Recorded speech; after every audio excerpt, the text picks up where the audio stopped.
When my father shouted at my mother in court, it wasn't his voice that broke me, it was how calm everyone else stayed. The judge didn't flinch. The lawyers kept flipping pages. And my mother, she just sat there small and silent, like she'd learned long ago that speaking only made things worse. I stood up before I even knew I would. His words still hung in the air, "You'll walk out with nothing." That was the moment something in me snapped. The daughter who used to believe her father's numbers never lied, finally realized he'd been rewriting the math of our lives for years. My name is Doris Henderson, and 2 months before that day, I discovered what it really costs to be quiet in a family that worships power. The courtroom was too bright, too clean, too still. I could hear the scratch of a pen somewhere behind me, steady as a pulse. The polished wood smelled of lemon oil, and old paper justice, it seemed, needed maintenance to keep working. Across the aisle stood my father, Leonard Henderson, spine-straight gold tie shining under the fluorescent lights.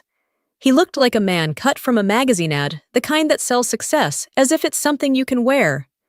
But when he spoke, that image cracked. His voice shot through the room, sharp and final. My mother flinched. Her hand tightened around the pen until I saw a smear of red at her fingertips.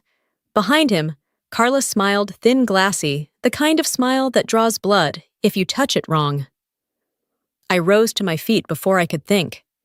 The air shifted. Judge Meredith Shaw, silver hair, framing an unshakable face, lifted her gaze toward me and nodded once. I crossed the floor heels echoing and set a white envelope on the table. The soft click of it hitting wood sounded like thunder in my head. The judge broke the seal and began to read. No one breathed. My mother stared at the floor. My father leaned back, sure of his victory. Then the smallest curve appeared at the judge's lips. A quiet laugh escaped her light, but certain rippling through the silence like a crack in glass. "This," she said, "is good. Very good." My father froze. Carla's smirk died. My hand trembled, but for the first time in years, it wasn't from fear. 2 months of sleepless nights of numbers and names and paper cuts, all of it rested inside that envelope. And it had all begun with one wrong number. 2 months before the trial, I went back to Denver. I'd taken a short leave after a long federal case, the kind that drains you until even silence feels loud. When Mom called, her voice trembled through the line. She only needed a little help sorting out some bank things. Her house felt smaller than I remembered, as if it was holding its breath. The walls were bare, except for one old wedding photo, my father in a tux, my mother smiling wide. The glass was cracked clean through the middle, like a silent argument frozen in time.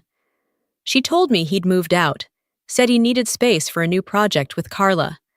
The name hung in the air like smoke. I opened her laptop to check the joint savings account. Everything looked normal until it didn't. A withdrawal of $20,000 processed the same Friday she was hospitalized for low blood pressure. My stomach tightened. I asked if she'd signed anything that week. She avoided my eyes, murmured that he said it was a tax adjustment. That was the moment my instincts flared. I asked for her property records, pretending it was just for organization. Inside, I found a deed transfer for the Aspen house, notarized complete with my mother's signature. Her real signature looped softly, but this one sliced straight hard, controlled unmistakably my father's. I placed the papers on the table. Mom stared at them quiet. Her silence was heavier than any confession. I made copies, filed them under a new folder marked personal. I didn't say anything else. What I held wasn't just a document. It was the first fracture in a lie my father had spent years building one number at a time. 2 days later, I drove to Henderson Construction, the office where I'd once interned in college. It looked the same, bright, neat, filled with awards, but the air felt hollow, like the pride had been scrubbed out. 2 coffee cups sat on the desk, one black, one latte. Carla's perfume, thick vanilla, still lingered in the air. I'd remember that scent later attached to every stolen dollar on his statements. I said I was there to pick up old files. When the receptionist left, I checked the recycling bin beside the printer. Torn pages, shredded lines of text, half a header. I pieced them together on the desk until they made sense. A bank transfer record. Destination Lencar Holdings. Amount $50,000. Date 3 weeks ago. Signed Leonard Henderson. My pulse slammed in my ears. Lencar Leonard and Carla. I knew that name. Last year I'd seen it on a list of offshore entities flagged for money laundering in the Cayman Islands. I looked it up again on my phone. Same company, same address, same shell. If my father was routing money through it, he wasn't just cheating my mother. He was committing federal fraud. I took photos, uploaded them to a secure drive, then texted an old colleague, Julian Morrow. Need your eyes on something. Quietly. His reply came fast. You sure you want to open that door? It's already open, I typed back. I sat in his office chair, heart pounding. Every line of data I'd ever analyzed, every chart and column suddenly pointed home. If I filed this through official channels, I could lose my job. If I stayed silent, my mother would lose everything. So I decided on something worse than both. I'd investigate it myself. From that moment on, I stopped being a daughter. I became evidence. Marcelino's sat in the heart of Denver, one of those restaurants where people went not because they were hungry, but because they needed to prove they still mattered. I hadn't wanted to go, but Mom begged. He said it's just dinner, she whispered. Maybe he wants to make peace. Peace, my father never understood the word. When we walked in, Carla was already there, draped in white, her diamond necklace flashing under the chandelier. My father stood to greet us, as if he were hosting a press conference. His voice carried that performative warmth he used when there was an audience. I forced a polite smile, but my eyes drifted to the beige folder resting by his elbow. Through dinner, he talked about fairness, restructuring, balance, words that sounded noble, until you realized he used them to justify control. Mom barely spoke, just nodded like someone signing a confession she didn't write. When the main course arrived, he slid the folder toward her. Just a standard property agreement, he said smoothly. You'll keep the house, I'll handle the mortgage, everyone wins. I flipped through the pages. The title at the top read, Transfer of Ownership, Lencar Holdings. My stomach dropped. Lencar, the same name I'd pieced together from the trash. I looked at him and asked quietly when Mom had agreed to move assets through his new company. He answered without hesitation that she'd signed last week. She was in the hospital last week, I said slowly. The table froze. Carla's wine spilled across the linen crimson, bleeding into white. My father's face tightened. Mom's eyes darted between us, trembling. Leonard! Is that true? He gave a soft, practiced laugh, the kind that comes from years of rehearsing lies. Clerical mistake. Happens all the time. But I knew better. In admitting it existed, he'd already confirmed its truth. I picked up a napkin, wiped the spill, mostly to hide the shake in my hands. Mistakes can be fixed, I said evenly. Some just take a courtroom. He said nothing. The waiter hovered, unsure. Carla stared at her glass, pretending not to exist. Mom cried the whole ride home. I didn't. I was too cold to cry. That night, I realized my father wasn't negotiating a divorce, he was staging a legal heist. When I got back to my apartment, I opened my laptop and typed a single message to Julian. I'm in.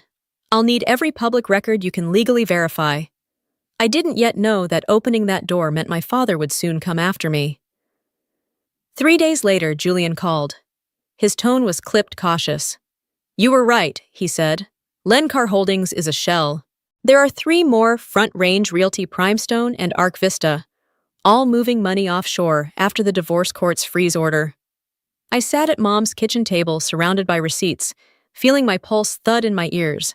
That meant Dad had broken a federal order. This wasn't marital deceit anymore, it was financial crime. If we go public, I said, he'll go to prison. If you file it wrong, Julian replied, so will you. He was right. I'd used archived data from my old federal cases. In the wrong hands, it looked like I'd abused government access. If my father fell, I might fall with him. So what do? I asked. Start over, he said. Forget the system, build your case as a civilian. Then it's yours, not theirs. After the call, I watched Mom folding laundry in the next room, unaware her husband was turning her life into a spreadsheet of stolen assets. The man who once lectured me on integrity and bookkeeping was now the cautionary tale in his own lesson. I opened my notebook and began mapping the flow. Lencar Holdings. Cayman, Carla. Front Range Realty. Maintenance fees. Hidden subaccounts. Arc Vista. Consulting. Payments to unknown. Every path circled back to one name, Leonard Henderson. You taught me to find patterns, Dad, I whispered. You just never thought you'd become one. I emailed Julian again, rebuilding from scratch. Keep quiet. His reply came minutes later. Be careful, you're being watched. Twist tightened into twist, he'd discovered my name on an internal DOJ monitoring list. My father had used his connections to flag me as a potential leak.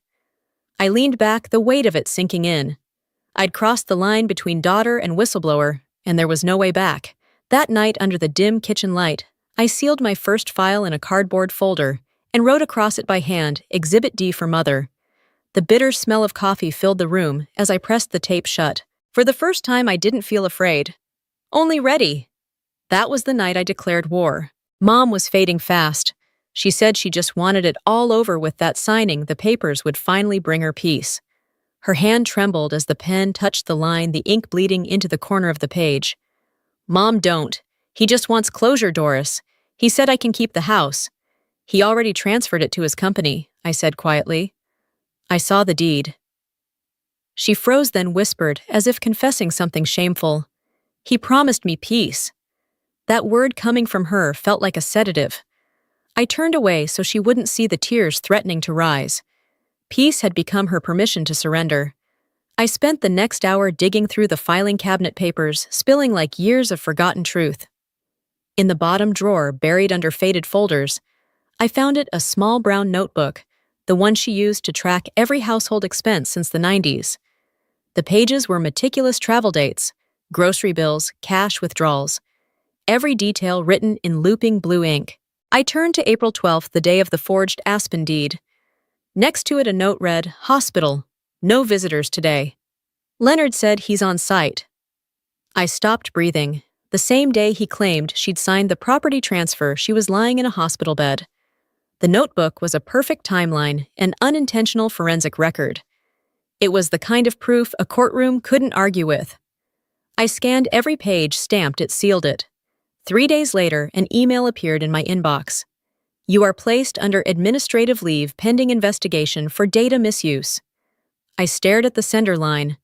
The signature at the bottom read L. Henderson, my father. He wasn't satisfied stealing from my mother, he wanted to erase me too. When I told Mom, she cried, not for the money, but for what it meant. He used to call you his mirror, she said through tears. He still does. I answered. He just forgot mirrors reflect the truth. I picked up the notebook and slid it into my briefcase. This is our weapon now. I turned in my badge and ID the next morning. No title, no protection, just me and a box of evidence too heavy for one person to carry. By Thursday night, Denver rain hammered the roof like a countdown. Carla showed up at my door in a white raincoat, umbrella dripping. Her voice was sugar-coated, dangerous. Your father's scared, she said. Then he shouldn't have broken the law. He built everything for you. No, he built it for control. I'm just breaking ground for truth. She slid a thin envelope across my kitchen table. 50,000. Walk away.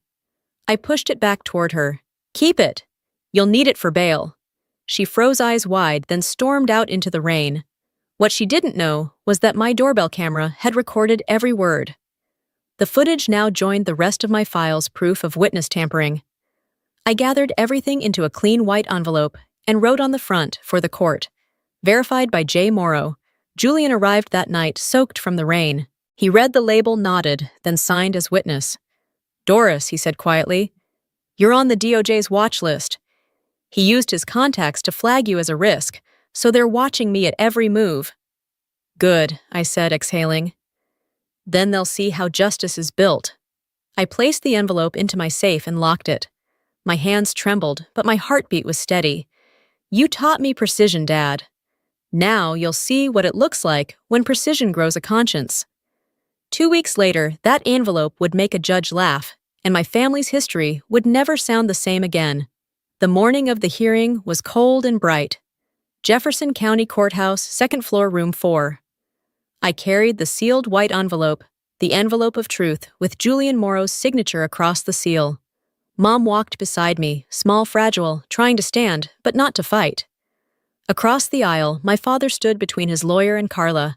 His gray suit was sharp, his grin confident, the look of a man who still believed he owned the room.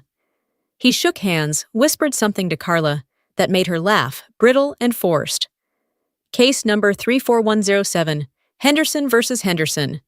Judge Meredith Shaw entered, her voice steady as a gavel strike.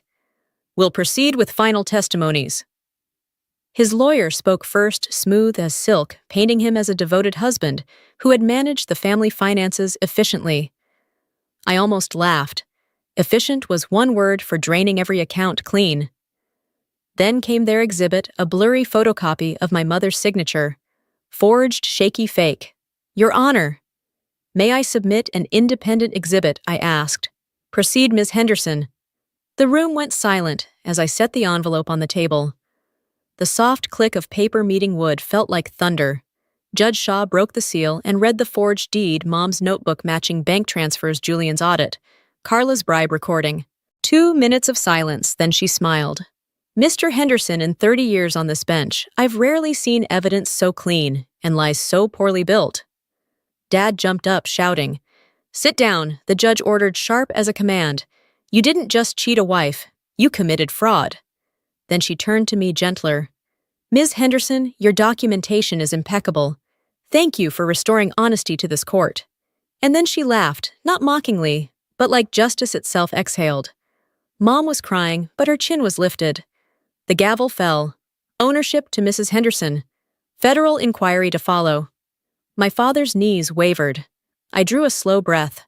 For the first time in my life, justice didn't just win, it smiled. A week after the hearing, I sat in a cafe downtown, watching the drizzle streak down the glass. The city moved slow under the rain, like even Denver was exhaling. Carla walked in, unpainted and pale, stripped of the armor she once wore so proudly. She sat across from me, voice trembling. He's being investigated. They froze everything. Then I guess justice doesn't need my help anymore, I said. She slid a small envelope across the table. I didn't know about the forgeries, she whispered. You signed the checks, Carla. He told me it was legal. That's what every accomplice says before indictment. Her eyes filled the tears, cutting lines through her foundationless face. What will happen to him, whatever the law decides? And you, I'll sleep. The next morning, Julian called. FBI filed charges. Financial fraud, 18 USC, OIN 344. He's done. I paused, waiting for triumph to come, but it didn't. Only quiet. When I returned to the office, my supervisor handed me a sealed folder stamped in red, Commendation for Ethical Conduct in Civilian Justice Support. You broke protocol, Doris, he said. I know, but you fixed the system. Don't ever stop. That evening, I found Mom in the garden, trimming roses, her hands steady again. So it's over, she asked. It's starting, I said. What now? We rebuild. She smiled, soft but sure. You're your father's daughter, she murmured, then looked up at me. But the better version. A month later, Mom and I opened a small cafe in Boulder, the Ledger Cafe. The name was her idea. I teased that it sounded more like an accounting office than a coffee shop. That's the point, she said with a smile. Every cup will balance something. On our first morning, sunlight spilled through the wide glass windows, painting gold across the counter. The smell of fresh roast and cinnamon filled the room, soft and alive. I taped a small sign to the wall, the words printed in plain black letters. Truth, brewed daily, our first customer. Mr. Nelson, the 70-year-old veteran who lived next door, stepped in, tipping his cap. After all that, don't you hate him? He asked. I smiled. No, I'm just done financing his lies. Mom chuckled quietly, dusting cocoa over a cappuccino. You think the judge remembers you? I hope she doesn't have to, I said. When the morning rush slowed, I turned on my old voice recorder, the one I'd used through every sleepless night of the case. My voice filled the quiet air, calm and steady. Justice isn't revenge. It's the quiet math of what's fair. And sometimes laughter in a courtroom is just truth exhaling. I switched it off and watched through the window as the sunlight rose over the Rockies. The snow was melting, turning the streets into mirrors of light. Mom stood by the counter, humming, "You'll Never Walk Alone," her hands no longer shaking. I breathed in the scent of espresso and peace, For the first time in years, the air didn't feel heavy. Justice, I thought, isn't always a hammer or a headline. Sometimes it's the soft sound of two women sharing silence, their scars cooling their hearts steady again. Outside, the sign swayed gently in the breeze, the Ledger Cafe. It didn't matter if the world remembered the trial or the laughter, or the man who once tried to rewrite our lives. What mattered was this: we had found balance again. And as the day began, I poured 2 cups of coffee, set one across from Mom, and whispered to myself, some debts are better settled in peace.